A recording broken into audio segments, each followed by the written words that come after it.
രണ്ടാം പിണറായി സർക്കാർ അധികാരത്തിൽ വന്ന് ഏതാണ്ട് 2 വർഷം പിന്നിടുമ്പോൾ തന്നെ പലതരത്തിലുള്ള പ്രശ്നങ്ങൾ CPM അഭിമുഖീകരിക്കുകയാണ്.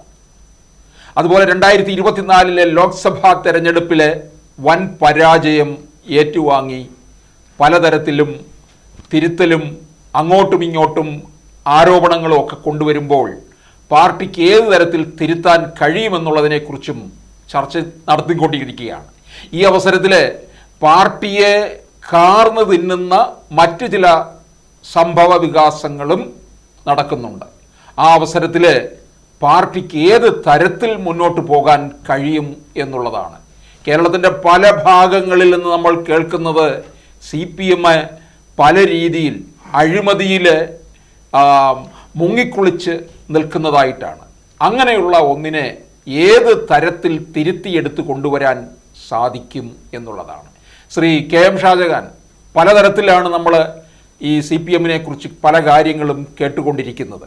ഇപ്പോൾ ഒരു സമയത്ത് നമ്മൾ ഈ കരുവന്നൂർ വളരെയേറെ ചർച്ച ചെയ്യപ്പെട്ട ഒരു കാര്യമാണ്. ഇപ്പോഴും അതിന് കുഴപ്പമൊന്നും ഉണ്ടായിട്ടില്ല, അത് ചർച്ചയിൽ തന്നെ നിൽക്കുന്നുണ്ട്. അതുപോലെ തന്നെ പിന്നീട് കോഴയിലും മറ്റ് പല കാര്യങ്ങളിലും വന്നിരിക്കുകയാണ്. അപ്പോൾ ഇത് ഒരു വല്ലാത്ത തരത്തിലേക്ക് പാർട്ടിയെ ഗ്രസിച്ചിരിക്കുകയല്ലേ? ഇതിൽ നമ്മൾ കാണേണ്ട ഒരു പ്രധാനപ്പെട്ട കാര്യം, അടുത്ത കാലത്ത് CPM-വുമായി ബന്ധപ്പെട്ട് നടന്ന ചില സംഭവ വികാസങ്ങൾ അതിസൂക്ഷ്മമായി നമ്മൾ പരിശോധിച്ചാൽ CPM എന്ന് പറഞ്ഞ പാർട്ടി അടപടലം പൊളിഞ്ഞുകൊണ്ടിരിക്കുകയാണ് എന്നുള്ളതിൻ്റെ വ്യക്തമായിട്ടുള്ള സൂചനകൾ നമുക്ക് കാണാൻ കഴിയും. വെച്ചാൽ ഈ പാർട്ടിയുടെ സ്വാധീനം, ഈ പാർട്ടിയുടെ ശക്തി, ഇതൊക്കെ തന്നെ വല്ലാതെ ചോർന്നുകൊണ്ടിരിക്കുകയാണ്, വല്ലാതെ ക്ഷയിച്ചുകൊണ്ടിരിക്കുകയാണ് എന്നുള്ളതിൻ്റെ ഉദാഹരണങ്ങൾ നമ്മളിപ്പോൾ കണ്ടുകൊണ്ടിരിക്കുകയാണ്. നമ്മളൊന്ന് ആലോചിച്ച് നോക്കൂ, ഈ പാർട്ടിയിൽ നിന്ന് എത്രയോ ശക്തന്മാരായിട്ടുള്ള നേതാക്കന്മാർ ഈ പാർട്ടിയിൽ നിന്ന് പുറത്താക്കപ്പെട്ടിട്ടുണ്ട്.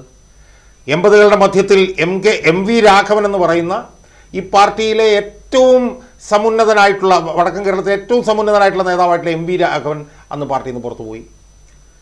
KR ഗൗരിയമ്മ എന്ന് പറയുന്ന കേരളത്തിലെ ഏറ്റവും ലെജൻഡറി ആയിട്ടുള്ള ഒരു CPM നേതാവ് CPM-ൽ നിന്ന് പോയി. ഇവരെല്ലാം പാർട്ടി വേട്ടയാടിയിട്ടുണ്ട് പിന്നീട്. അതെ, അപ്പോൾ അവർ പുറത്തു പോയി.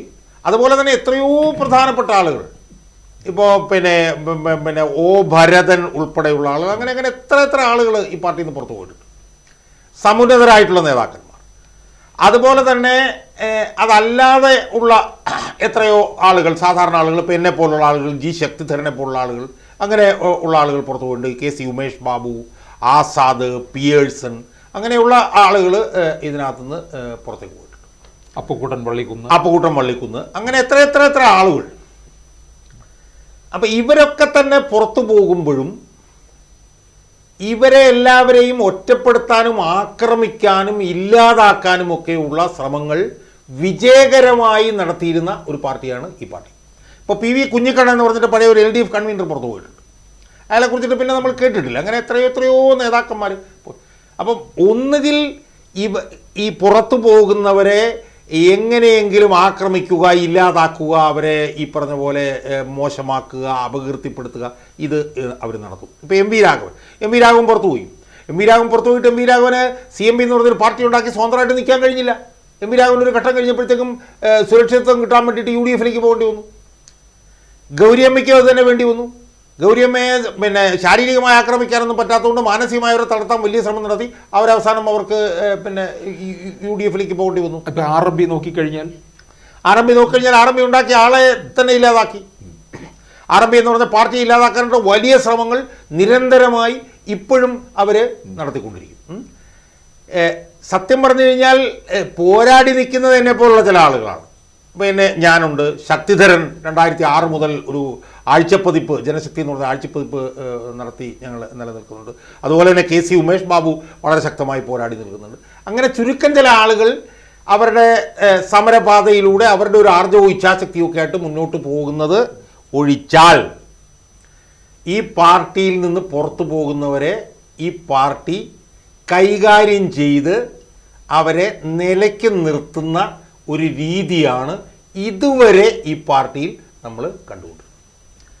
ഇപ്പം കണ്ണൂർ ജില്ലയിൽ നമ്മൾ എടുത്തു കഴിഞ്ഞാൽ CKP പുത്തനാണെന്ന് പറഞ്ഞിട്ട് വളരെ സാത്വികനായിട്ടുള്ളൊരു നേതാവുണ്ട്. ആ നേതാവിനെ അഴിമതി ആരോപണത്തിൽപ്പെടുത്തിയാണ് അയാളെ പുറത്തു വരുന്നത്. അങ്ങനെ എത്രയോ അസംഖ്യം നേതാക്കൾ. എന്നാൽ ഇപ്പം ഒരു 5-6 മാസക്കാലമായി നമ്മൾ കാണുന്നത് ഈ പാർട്ടിയുമായി വഴി പിരിയുന്നവർ ഈ പാർട്ടിയെ പ്രതിരോധത്തിലാക്കുന്നത് നമ്മൾ ആദ്യമായി കാണുന്നു. പ്രതിരോധത്തിലാക്കുന്നത്. അപ്പം ഞാനൊക്കെ തന്നെ പാർട്ടിയെ പ്രതിരോധത്തിലാക്കേണ്ട, അത് ആ രീതിയിലല്ല. അത് 2 സംഭവങ്ങളാണ് ഇപ്പം അടുത്തത് നടന്നിട്ടുള്ളത്. ഒന്ന്, മനു തോമസ് എന്ന് പറഞ്ഞിട്ടുള്ള ചെറുപ്പക്കാരൻ. അയാൾ പാർട്ടിയുടെ കണ്ണൂർ ജില്ലാ കമ്മിറ്റി അംഗമായിരുന്നു. അയാൾ പാർട്ടി അംഗത്വം ഒഴിഞ്ഞതിന് ശേഷം അയാൾ ഉയർത്തിയിട്ടുള്ള അതിഗുരുതരമായിട്ടുള്ള ആരോപണങ്ങളുണ്ട്. ഇപ്പോൾ P. ജയരാജനുമായി ബന്ധപ്പെട്ട് അയാൾ ഉയർത്തിയിട്ടുള്ള അതിഗുരുതരമായിട്ടുള്ള ആരോപണങ്ങളെന്ന് പറഞ്ഞാൽ എന്താ? P. ജയരാജൻ ഒരു പാറമട വിഷയവുമായി ബന്ധപ്പെട്ടുകൊണ്ട് പാറമടക്കെതിരായിട്ട് ഉയർന്നു വന്ന വിഷയത്തിനോടൊപ്പം നിന്ന് ഏരിയ കമ്മിറ്റി സെക്രട്ടറിയെ അയാൾ അവിടുന്ന് മാറ്റി എന്ന് ഇയാൾ പറഞ്ഞു. ഇയാളുടെ മകൻ ചില കോപ്പി ബിസിനസ്സുകൾ നടത്തുന്നുണ്ട് എന്നുള്ളത് നിലയിൽ അയാൾ പറഞ്ഞു. അയാൾ ഗ്രൂപ്പ് പ്രവർത്തനം നടത്തുന്നുണ്ട് എന്നുള്ള നിലയിലൊക്കെ അയാൾ പറയുകയും അയാൾ വ്യാപകമായി മാധ്യമങ്ങളോട് വിശദമായി P. ജയരാജനെതിരെ നിരന്തരമായി പറഞ്ഞുകൊണ്ടിരിക്കുന്നു. P. ജയരാജൻ എന്തൊക്കെ പറഞ്ഞു കഴിഞ്ഞാലും കണ്ണൂർ ജില്ലയിലെ ഏറ്റവും സമുന്നതനായിട്ടുള്ള നേതാക്കന്മാരിൽ ഒരാളാണ്. പാർട്ടി സ്റ്റേറ്റ് കമ്മിറ്റി മെമ്പറാണ്. എന്നിട്ട് പോലും കണ്ണൂർ എന്ന് പറയുന്ന ജില്ലയിലെ ഏറ്റവും ശക്തമായിട്ടുള്ള പാർട്ടിക്ക് മനു തോമസിനെതിരെ ചെറുവിരൽ അനക്കാൻ പോലും ഇതുവരെ കഴിഞ്ഞിട്ടില്ല എന്ന് മാത്രമല്ല, മനു തോമസിനെ പേരെടുത്ത് പറഞ്ഞ് അയാളെ വിമർശിക്കാനോ അയാളെ ഇരുത്താനോ ഈ പാർട്ടിക്ക് കഴിഞ്ഞിട്ടില്ല. മനസ്സിലായി? അപ്പോൾ ഈ പാർട്ടി എന്തുമാത്രം പ്രതിരോധത്തിലേക്ക് പോയിരിക്കുന്നു, ഈ പാർട്ടി എന്തുമാത്രം ദുർബലപ്പെട്ടിരിക്കുന്നു എന്നുള്ളതിൻ്റെ ഒരു തെളിവാണ് കണ്ണൂർ നമ്മൾ കണ്ടത്.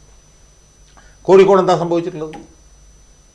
കോഴിക്കോട് ഒരു പാർട്ടി ഏരിയ കമ്മിറ്റി മെമ്പർ എന്ന് പറഞ്ഞാൽ പാർട്ടിയിൽ ഏറ്റവും താഴത്തെ ഉള്ള അയാളെക്കാൾ ശക്തനാണ് മനു തോമസ്, ജില്ലാ കമ്മിറ്റി. ഇയാളൊരു ഏരിയ കമ്മിറ്റി അംഗമാണ്. ഈ ഏരിയ കമ്മിറ്റി അംഗത്തിൻ്റെ മുന്നിൽ പോലും കോഴിക്കോടത്തെ സുസംഘടിതമായിട്ടുള്ള CPM എന്ന് പറഞ്ഞ പാർട്ടി തുണി ഉരിഞ്ഞു നിൽക്കുന്നതല്ലേ വിജയനാഥൻ നമ്മൾ കണ്ടുകൊണ്ടിരിക്കുന്നത്. അയാളെ പുറത്താക്കി കഴിഞ്ഞപ്പോൾ അയാൾ എന്ത് ചെയ്യുന്നു? അയാൾ തിരിഞ്ഞടിക്കുകയാണ്. അയാളുടെ അമ്മയെയും അയാളുടെ മകനെയും വിളിച്ചുകൊണ്ട് പരാതിക്കാരൻ്റെ വീടിൻ്റെ മുമ്പിലേക്ക് സത്യാഗ്രഹത്തിന് പോവുകയാണ്. അവിടെ നിന്ന് അയാൾ പാർട്ടിയെ വെല്ലുവിളിക്കുകയാണ്, നിരന്തരമായി വെല്ലുവിളിക്കുമ്പോഴും ഈ പാർട്ടി തീർത്തും പ്രതിരോധത്തിലേക്ക് പോകുന്നതാണ് നമ്മൾ കാണുന്നത്. ഇത് കേരളത്തിലെ പാർട്ടിയെ സംബന്ധിച്ചിടത്തോളം കേട്ടുകേഴ്വിയില്ലാത്ത കാര്യമാണ്. കാരണം ഈ പാർട്ടിയിൽ നിന്ന് വിട്ട് വേറൊരു പാർട്ടി ഉണ്ടാക്കിയ ആളെ 2012 മെയ് 4 51 വെട്ടി കൊന്ന പാർട്ടിയാണ് ഈ പാർട്ടി. ഈ പാർട്ടിയിൽ നിന്ന് ഇപ്പോൾ തിരുവനന്തപുരത്ത് ഈ പാർട്ടിയിൽ നിന്ന് പോയ തിരുപ്പങ്കോട് മുരളിയുണ്ട്.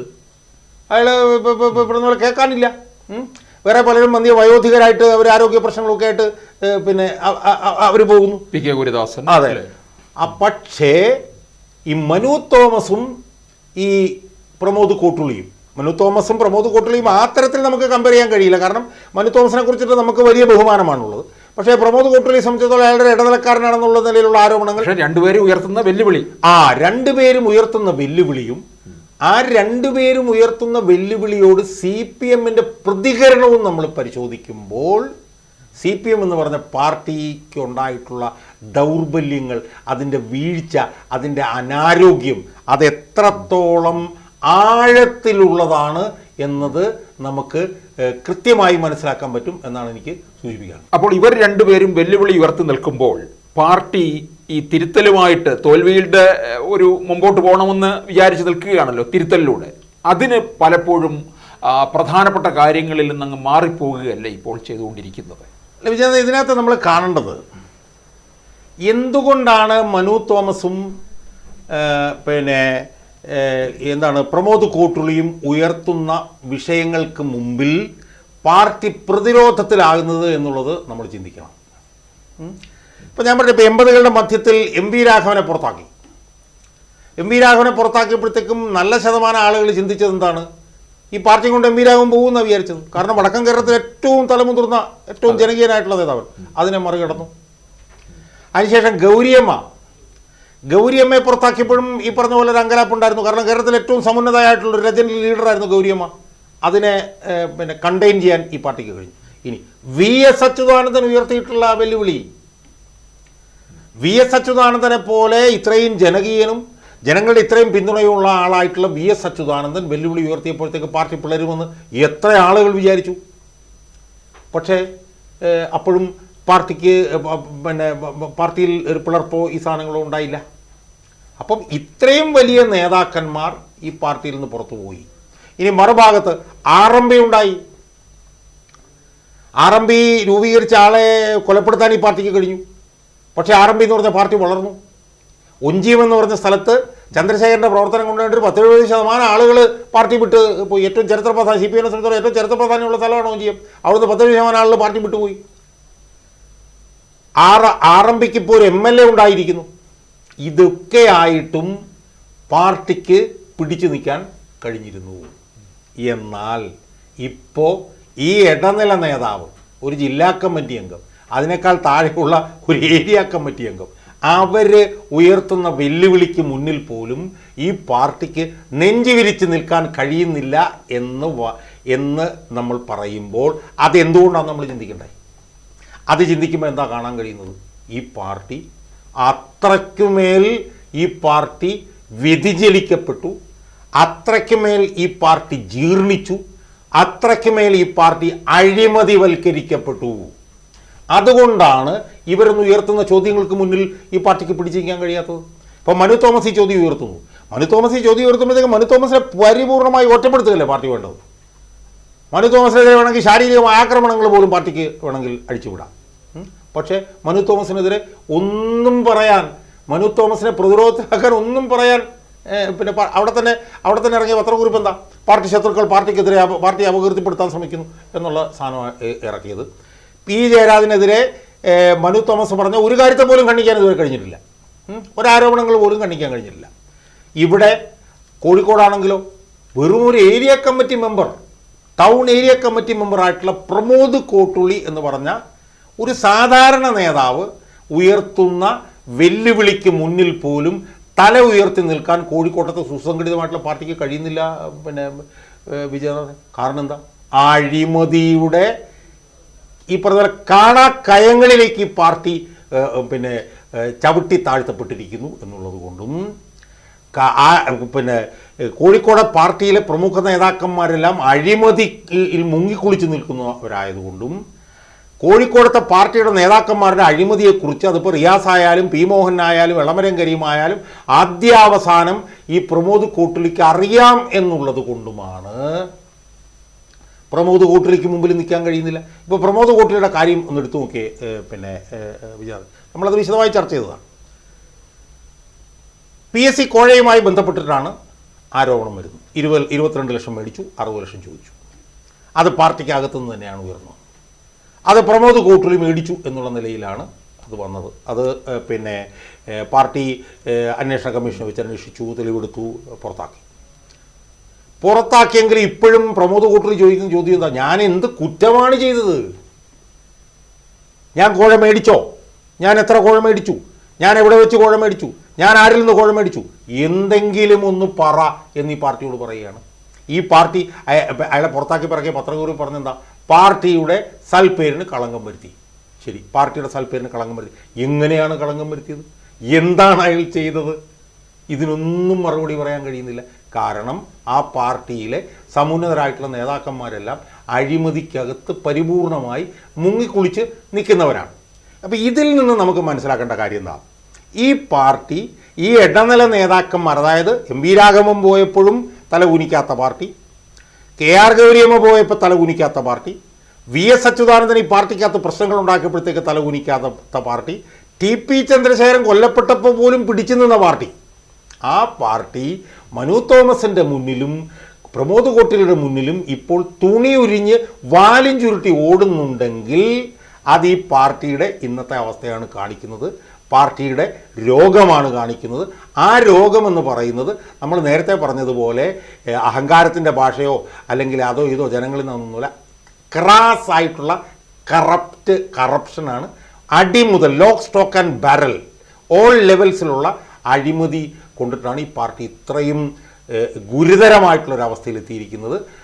അതുകൊണ്ട് ഇനിയിപ്പം എന്ത് മേജർ ഓപ്പറേഷൻ നടത്തിക്കഴിഞ്ഞാലും ഈ പാർട്ടിയെ രക്ഷപ്പെടുത്താനുള്ള സാധ്യത കുറവാണ് എന്നുള്ളതാണ് മനു തോമസിനെതിരെയും ഇയാൾക്കെതിരെയുമുള്ള പാർട്ടി പ്രതികരണത്തിൽ നമുക്ക് മനസ്സിലാക്കാം. ഈ വമ്പൻ നേതാക്കന്മാരൊക്കെ തന്നെ പാർട്ടി വിട്ടുപോയപ്പോൾ, പാർട്ടിയിൽ നിന്ന് പുറത്താക്കിയപ്പോൾ അതിനെയൊക്കെ അതിജീവിച്ചവരാണല്ലോ ഈ CPM എന്ന് പറയുന്നത്. അങ്ങനെയുള്ള ഒരു പാർട്ടി ഇവരെയൊക്കെ ഏത് തരത്തിലായിരിക്കും കാണുന്നത്? അതായത് കോട്ടുളിയെയും മനു തോമസും ഒക്കെ വെറും ഒരു ഞാഞ്ഞൂലായിട്ടല്ലേ ഒരുപക്ഷെ? അല്ല, ഇതിനകത്ത് പ്രശ്നം ഞാഞ്ഞൂലുകളായിരുന്നുവെങ്കിൽ അവരെങ്ങനെയല്ലല്ലോ പാർട്ടി കൈകാര്യം ചെയ്യുക. സാധാരണഗതിയിൽ പാർട്ടിയിൽ നിന്ന് ഒരാൾ പുറത്തു പോയി കഴിഞ്ഞാൽ അയാൾ പാർട്ടിക്കെതിരെ ഒന്നും സംസാരിക്കുന്ന നമ്മൾ കണ്ടിട്ടില്ല. അയാൾ പിന്നെ അങ്ങ് മൗനത്തിലാവുന്നതാണ് നമ്മൾ.